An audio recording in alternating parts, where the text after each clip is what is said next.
Hello guys, কেমন আছেন? I hope আশা করি সবাই ভালো আছেন। আমরা অনেক সময় গুগল প্লে স্টোর থেকে কোনো অ্যাপ্লিকেশন ডাউনলোড করতে গেলে সেখানে শুধুমাত্র ডাউনলোডিং চলতে থাকে, বাট কোনোভাবে সেটা ডাউনলোড কিংবা ইনস্টল হয় না।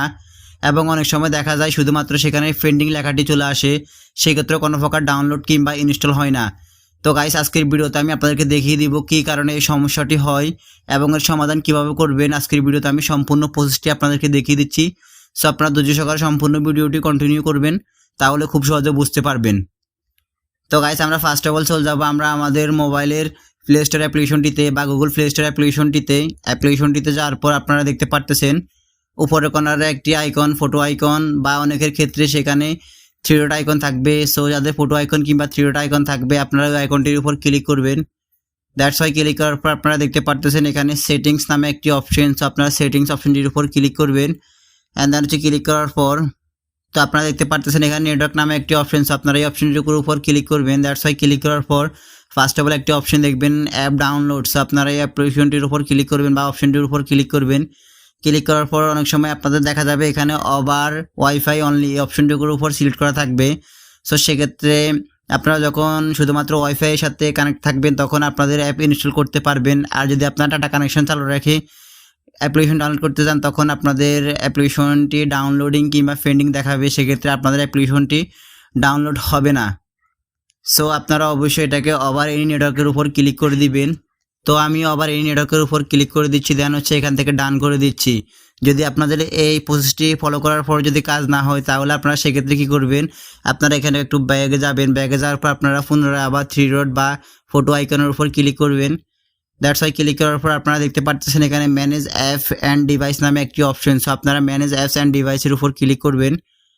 দ্যাটস ওয়াই ক্লিক করার পর তার পাশে দেখতে পাচ্ছেন ম্যানেজ নামে একটি অপশন। সো আপনারা ম্যানেজের উপর ক্লিক করবেন। অ্যান্ড দেন হচ্ছে দেখতে পাচ্ছেন এখানে ইনস্টলেড নামে একটি অপশন দেখতে পাচ্ছেন। সো আপনারা এই অপশনটির উপর ক্লিক করবেন। অ্যান্ড দেন হচ্ছে ক্লিক করার পর এখানে দেখা যাবে নট ইনস্টলেড নামে একটি অপশন। সো আপনারা এই অপশনটির উপর ক্লিক করবেন। দ্যাটস ওয়াই ক্লিক করার পর এখানে দেখতে পারবেন অনেকগুলো অ্যাপ্লিকেশন। এই অ্যাপ্লিকেশনটি হচ্ছে আপনারা যখন প্রথমে আপনারা এই ফোনটি অন করেছেন বা শুরু থেকে যতগুলো অ্যাপ্লিকেশন ইনস্টল করেছেন বা ডাউনলোড করেছেন গুগল প্লে স্টোর থেকে, প্রত্যেকটা অ্যাপ্লিকেশন এখানে থেকে গেছে বা রয়ে গেছে। সো আপনারা এই সবগুলো অ্যাপ্লিকেশনকে এখান থেকে রিমুভ করে দিবেন। সো রিমুভ করে দেওয়ার জন্য আপনারা এই টিক মার্কের উপর ক্লিক করবেন। অ্যান্ড দেন হচ্ছে এক এক করে সবগুলো রিমুভ করে দিবেন। তো আমি আমার প্রত্যেকটা অ্যাপ রিমুভ করে দিচ্ছি। দ্যাটস ওয়াই রিমুভ করে দেওয়ার পর যদি আপনাদের কাজ না হয় তাহলে সেক্ষেত্রে আপনারা কী করবেন, তারপর আপনারা একটি প্রসেস ফলো করবেন। আর এই প্রসেসটি ফলো করলে অবশ্যই আপনার কাজটি হয়ে যাবে। সো সেক্ষেত্রে আপনারা এখান থেকে বের হয়ে যাবেন। যাওয়ার পর আপনারা চলে যাবেন আপনাদের ফোনের সেটিংসে যাওয়ার পর আপনারা দেখতে পারবেন এখানে অ্যাপস নোটিফিকেশন বা অ্যাপ ম্যানেজার। বিভিন্ন জনের ক্ষেত্রে বিভিন্ন ফোনে আপনারা অনেকগুলো লেখা দেখতে পারবেন। সো যেখানে আপনারা দেখতে পারবেন শুধুমাত্র অ্যাপসের পাশে আরও বিভিন্ন লেখা থাকতে পারে।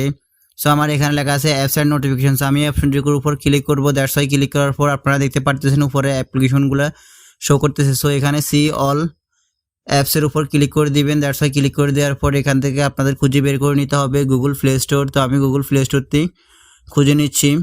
দ্যাটস ওয়াই গুগল প্লে স্টোরটি খুঁজে নেওয়ার পর আপনারা কী করবেন, সো এখানে দেখতে পাচ্ছেন এখানে আমার গুগল প্লে স্টোর। সো আমি গুগল প্লে স্টোরের উপর ক্লিক করলাম। অ্যান্ড দেন হচ্ছে ক্লিক করার পর এখানে দেখতে পাচ্ছেন অনেকগুলো অপশন। তার মধ্যে নিচে দেখতে পাচ্ছেন স্টোরেজ অ্যান্ড ক্যাশ নামে একটি অপশন। সো আপনারা স্টোরেজ অ্যান্ড ক্যাশের উপর ক্লিক করবেন।